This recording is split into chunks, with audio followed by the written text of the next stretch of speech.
안녕하세요. 놀라운 논란의 미스터 논란입니다. 평소에 토트넘 소식을 많이 전해드리거든요. 이 손흥민 선수 관련된 이야기를 많이 하는데, 근데 스포티비 결제 끊어놓고 사실 토트넘 경기만 보기는 좀 그렇죠. 특히 요즘은 너무 힘듭니다. 이럴 때는 좀 화끈한 경기들을 좀 보게 되는데, 파리 생제르맹과 아스톤 빌라의 경기도 너무 재밌었고요. 바르셀로나와 도르트문트의 경기도 너무 재밌었는데, 요즘에 바르셀로나의 경기를 굉장히 좀 재밌게 보고 있습니다. 그래서 바르셀로나와 관련된 이야기들, 그리고 외신에서는 특히 또 어떤 이야기들을 하고 있는지 여러분들과 좀 나눠볼까 하는데, 요즘 바르셀로나 장난 아닙니다. 어떤 이야기들이 나오고 있는지 바로 들어가 보시죠. 최근에 파리 생제르맹 같은 경우에는 이강인 선수의 부상 복귀 가능성이 이야기가 나왔지만, 하지만 결국에는 결장했습니다. 두에랑 흐비차, 그바르첼레가 너무 잘하고 있고 3대1로 대역전승 거두면서 4강 기선제압에 성공했다라는 이야기가 들려오고 있습니다. 이 경기를 볼까 하기는 했는데 이강인 선수가 선발이 아니더라고요. 그래가지고 저는 이제 바르셀로나 경기를 그때 봤습니다. 바르셀로나와 도르트문트의 경기, 요즘에 또 야말이 너무 잘하잖아요. 야말을 좀 보기 위해서, 그리고 요즘에 좀 스타가 없어진 축구계에서 이 야말의 활약이 저는 좀 굉장히 기대가 되고 있는데, 오늘 경기 진짜 좋은 모습 보여줬습니다만 하이라이트를 뺏어간 장면 중에 하나 라피냐였습니다. 특히 라피냐가 이번에 심지어 메시급의 활약을 했다라는 이야기가 챔피언스리그에서 나오고 있는데, 어떤 이야기인지 좀 들려드리도록 하겠습니다. 이야기하기 전에 바르셀로나 같은 경우에는 라리가 1위를 지금 하고 있죠. 승점 67점으로 아마 우승할 것 같은데, 레알 마드리드가 또 매섭게 쫓아오고 있기 때문에 아직 모르고요. 도르트문트 같은 경우에는 이번 시즌 약간 미끄러졌습니다. 부상 때문도 있고 좀 사비처 같은 선수들이 지금 빠져있기도 하지만 그게 문제가 아닌 것 같기는 합니다. 도르트문트가 지금 8위에 좀 내려와 있고, 애초에 바르셀로나의 상대가 될 것 같진 않다라는 이야기가 경기 전부터 나오기는 했습니다만, 이번 경기 바르셀로나는 압도적이었습니다. 특히 이 5분에 야말이 이제 측면 쪽에 파고 들어가는 장면이 있는데 플립플랩 보여주거든요. 바깥쪽으로 툭 치고 안쪽으로 확 들어가는 요 순식간에 요 장면 보여주면서 측면 쪽 돌파를 해내고, 여기에서 이제 슈팅을 바로 가져가는데, 사실 여기에서 레반도프스키가 왜 자기한테 안 줬냐고 이야기하긴 하지만 직전 장면 보면은 주기 좀 어려운 코스이기는 했습니다. 이 사이로 좀 강하게 넣어줬으면 그래도 아마 가능했으려나 싶기는 하지만, 여하튼 야말이 직접 슈팅을 시도하는 요 장면도 있었고요. 번뜩이는 야말의 장면이 있었고, 그리고 이제 골 나온 요 장면이죠. 24분.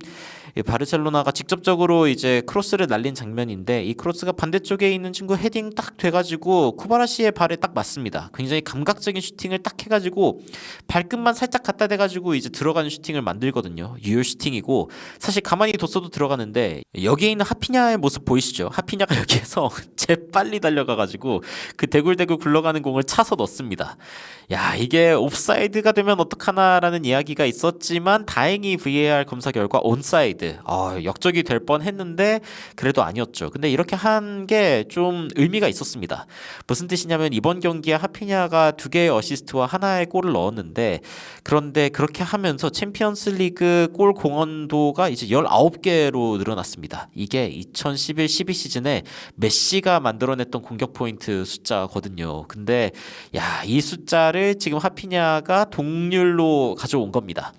지금 아직 8강이죠. 그렇기 때문에 하피냐는 더 좋은 기록을 세울 수 있는 상황이고, 하피냐 요즘 미쳤다고 이야기할 수 있습니다. 여하튼 잘하고 있고, 바르셀로나의 또 위협적인 장면입니다. 야말이 이제 공을 몰고 들어오다가 반대쪽에 손든 하피냐를 보고 이렇게 크로스를 날려줍니다. 크로스를 날려준 거를 헤딩으로 이제 반대쪽으로 넘기는데, 레반도프스키가 우아하게 공중에 붕 떠가지고 머리로 톡 맞춰가지고 골을 넣습니다.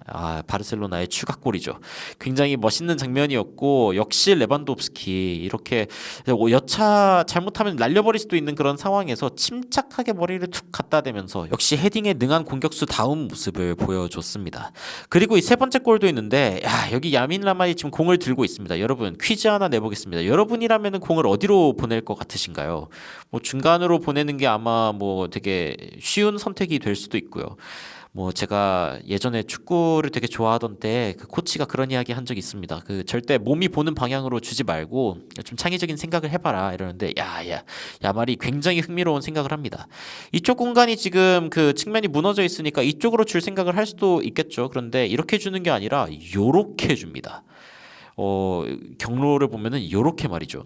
그러니까 자신 앞에 있는 사람을 살짝 휘게 들어가는 그 패스를 딱 주는데 야 이게 곧바로 결에 맞게 딱 떨어지면서 굉장히 좋은 패스가 되었고 이게 그대로 상대방 측면을 무너뜨리면서 패스로 들어가는데 여기선 어떤 패스했을까요? 이제 레반도프스키에게 패스를 했습니다. 레반도프스키가 여기 있으면은 안 줄 수 있을까요? 바로 주면 어시스트 될 것 같은데 그대로 차서 넣었는데 이 슈팅의 힘이 어마무시했습니다. 골키퍼 맞거든요. 맞고 들어가는데 그냥 뚫어버립니다. 그러면서 바르셀로나의 추가골 세 번째 골이 터지게 되죠. 그리고 네 번째 골이 터지는 장면도 굉장히 좋았는데 이 장면 뛰어들어가가지고 여기는 이제 도르트문트의 무게중심이 너무 공격적으로 몰린 상태죠. 너무 많은 선수들이 지금 뒤에서 이제 뛰어들어오지만 이미 3대1 상황. 수비는 1명 그리고 바르셀로나는 3명 심지어 이 야말 그리고 레반도프스키 하피냐 달려오는 거 보면은 무슨 생각이 들까요? 진짜 공포감이 들 것 같은데 여하튼 하피냐가 여기에서 굉장히 좋은 패스를 넣어주면서 야말에게 연결을 합니다. 이것도 좋은 패스였죠. 좋은 패스가 들어가고 야말이 공을 잡고서 원터치 그리고 두 번째 터치를 가져가려고 할 때 상대방이 이때 태클해야겠다라고 생각했지만 늦었습니다.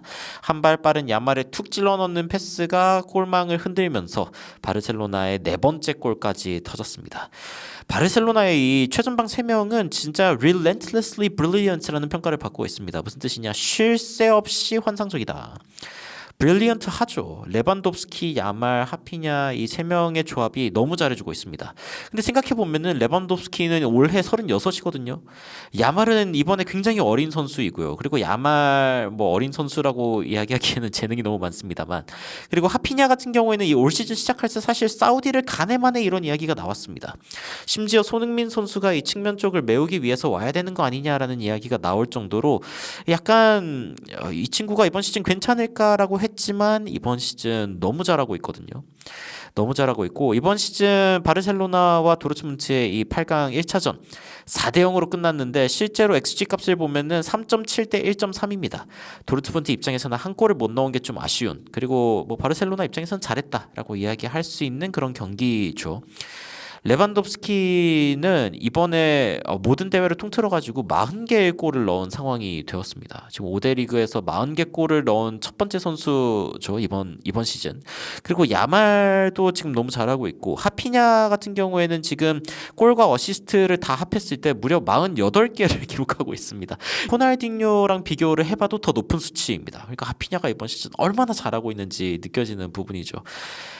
도르트문트가 이번 경기에 사실은 그 바르셀로나의 상대가 되지 않았을 것이다라고 이야기되는 이유기도 하고 하피냐가 이번에 또 챔피언스리그 메시와 11-12 시즌 메시와 동률을 이루게 되는 공격 포인트를 기록했는데 이게 굉장히 컸죠. 쿠바라시의 이 슛을 그대로 납둬도 되는데 직접 달려가가지고 슈팅을 한 요 장면 그 불굴의 장면이 결국에는 대기록까지 이어질 수 있는 어떤 초석을 놓은 상황입니다. 그래서 과연 그 메시 11-12 시즌의 기록을 깰 수 있을지 이런 것도 좀 지켜보는 재밌는 포인트가 될 것 같고요. 도르트문트 같은 경우에는 세르 기라시에게 좀 어떻게 보면은 기대를 걸고 있었는데 그리고 챔피언스리그 10경기에 10골을 넣으면서 사실은 기라시가 좋은 모습 보여줬거든요. 그 도르트문트가 기대 가지고 영입했는데 이런 부분들이 사실 이번 경기에서는 잘 보이지 않았다. 물론 이제 도르트문트 입장에서는 1.3개의 XG 값이었기 때문에 한 골 정도는 가져가서 홈에서 뭔가를 또 노려볼 만한 상황이었지만 바르셀로나 홈 경기에서 결국에는 4대0으로 박살이 나버렸습니다. 다른 경기들도 좀 살펴보면은 파리 생제르맹과 아스톤 빌라 3대1로 파리 생제르맹이 이겼고요. 요즘에 파리가 괜찮습니다. 리빌딩이 어느 정도 잘 됐다라고 생각할 수 있고 리빌딩 얘기가 나와서 말인데 토트넘은 파리 보고 배워야 됩니다. 아스날과 레알 마드리드 같은 경우에는 아스날이 3대0 데클란 라이스의 어마무시한 이거는 진짜 프리킥이 어마무시했고 바르셀로나랑 도르트문트 4대0 그리고 미넨이 인테르한테 1대2로 지는 상황이 있었는데 미넨이 떨어지진 않겠죠. 이거 한번 지켜봐야 될 것 같습니다. 여하튼 챔피언스리그 흥미진진하게 진행되고 있는데 토트넘 경기 보는 게 너무 축구 팬들에게 좀 지치는 일이라면은 이렇게 좀 강팀들 응원하는 것도 굉장히 또 축구를 응원하는 맛을 살려주지 않을까라는 생각이 듭니다. 이 강팀들에 대한 챔피언스리그 소식들은 또 놀라운 논란에서 여러 가지 외신들 번역해서 또 여러분들께 전달 드리도록 하겠습니다. 여러분들은 어떤 팀들을 좀 관심 깊게 지켜보고 계신지, 그리고 올 시즌 바르셀로나 진짜 대단한 것 같은데 여러분들은 어떤 팀이 우승할 거라고 생각하시는지 굉장히 궁금합니다. 개인적으로 이강인 선수나 아니면 김민재 선수가 있는 미넨 파리 생제르맹이 우승했으면 좋겠다라는 생각도 들지만, 만약에 이 팀들이 못 올라온다면은 바르셀로나 이번 시즌 괜찮은데 라는 생각이 좀 들거든요. 어떻게 될지 한번 지켜보도록 하겠습니다. 여러분들은 챔피언스리그 보시면서 좀 관심 있는 팀이 어떤 팀인지 알려주시면 관련된 뉴스들도 전달드리도록 하겠습니다. 이상 놀라운 논란 미스터 논란이었습니다. 시청해주셔서 감사합니다.